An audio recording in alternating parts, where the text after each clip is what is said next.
Life as a traveling chef isn't as easy as it appears. Obsessive fans, divorce, and a rare virus are just some of the things that Andrew Zimmern experienced while hosting Bizarre Foods. But he did learn the secret to happiness along the way.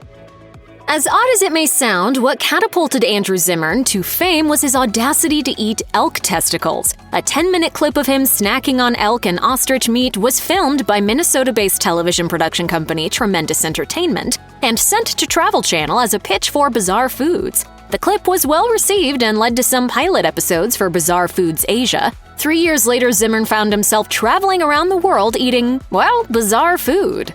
In the years following the launch of Bizarre Foods, Zimmern's fame billowed to an extent that he started getting calls to appear on shows with Jay Leno, Anthony Bourdain, and Carson Daly. His series even had its own spin-offs: Bizarre World, Bizarre Foods America, and Bizarre Foods Delicious Destinations. Zimmern, who had dived in and out of the restaurant industry without prolonged success, became a celebrity for eating adventurously on screen, but with fame comes a lack of privacy. He told MinnPost in a 2013 interview, "I've been followed in hospitals with a camera phone through an oncology ward. People have trampled my wife and kid to get to me."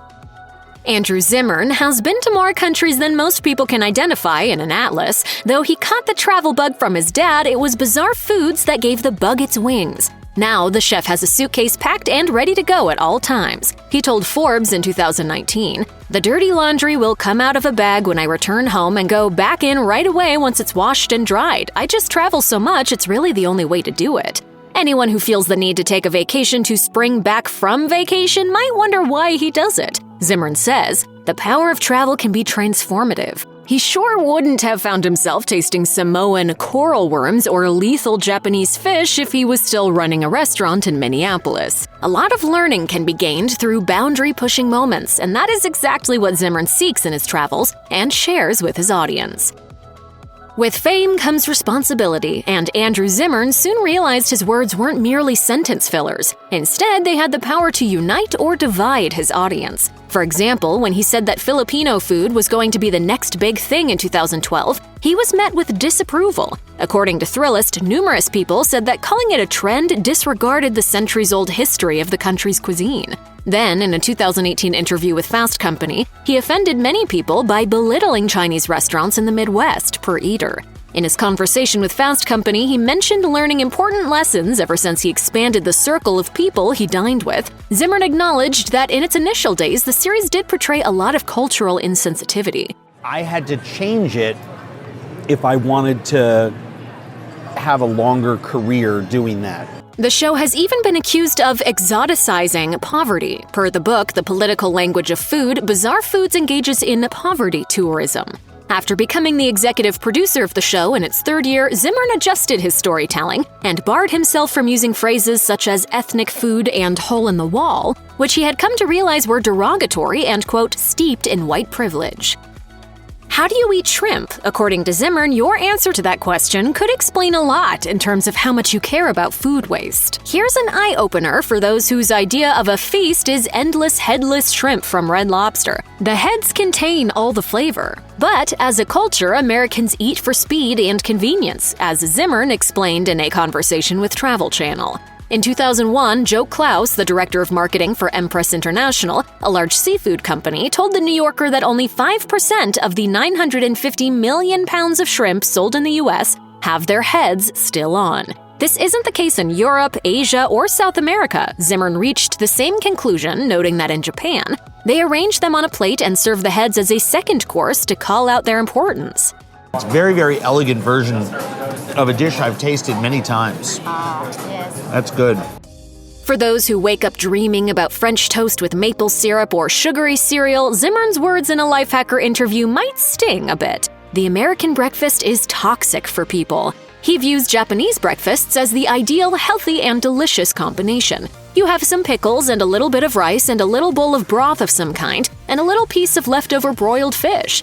It took just over a year of travel around the world for the celebrity to realize there is something wrong with the way America eats. On his website, Zimmern writes, "We are heading down a dangerous path. 30% of our kids are obese. 1 in every 6 people in our country is food insecure."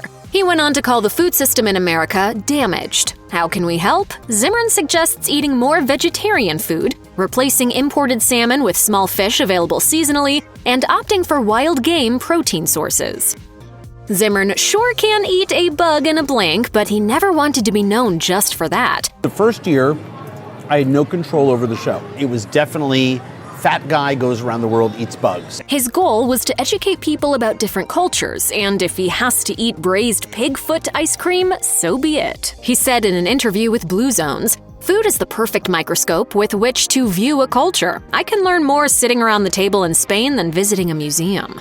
After 13 seasons of Bizarre Foods, he decided to turn his attention to the throbbing question, what's eating America? The 5-episode docuseries started off by exploring the role of immigrants in keeping America's food system stable. Zimmern, who was named UN's Goodwill Ambassador in 2021, told NBC News, "If you take those workers out of our food system, it literally stops. Immigrants, migrants, documented and undocumented people touch every plate of food in America at every single stage." In other episodes, Zimmern talks to reformed felons stripped of their voting rights and tries to understand the future of farming directly from scientists. Why is he exploring these perspectives on a series about food? He stated in a press release, "There is no more important time than right now to be telling stories about civics, politics, and culture through food." Though Andrew Zimmern learned lessons about family and togetherness from the tribes he's met throughout the years, it didn't help sustain his own family. His travels took a toll on his personal life, leading to a divorce in 2018 from Rashia Haas, his wife of 18 years. He told the New York Times, "I wasn't there for my wife and I wasn't there for my son." The couple tied the knot in 2002 before he became a celebrity. In fact, he had just quit the restaurant business and gotten into food media, assuming the change would allow him to have a good work-life balance. He shared with the New York Times, "My wife gave me 1,000 chances to make it right." However, he confessed that he was too carried away by all the publicity. Letting bygones be bygones, now Zimmern has a new goal. "I want to be the best dad and the best ex I can be." Even after their split, Zimmern is still friends with his ex-wife. On Mother's Day 2020, he told his million followers on Instagram that Rashia is the bravest mom he knows. Bizarre Foods often placed Zimmern in high-risk situations. In an episode shot in Iceland, he had to sail on a rubber boat through raging waters to see how the locals hunted puffins. The risk of being attacked by a pod of monstrous killer whales added to the fear of drowning in freezing waters. He writes in The Bizarre Truth: Culinary Misadventures Around the Globe, "The immediacy of the situation was oddly thrilling, and I am not a ballsy guy by any stretch of the imagination." This is exciting. He also recounts his days in Luanica, a village in Africa where he slept in a small tent while being vigilant of the elephants and lions that were known to roam the area. He wrote, "I spent most of those nights lying sleepless in my tent, too terrified to venture outside to piss for fear of being devoured by something." Though Zimmern says he's not a thrill junkie or someone trying to make a Fear Factor-like show, diving into the waters in Australia, despite being warned about sharks and eels, can appear otherwise. Thrills aside, he did it because that's how the locals collected shellfish, crustaceans, and mollusks, and he wanted to experience it for himself.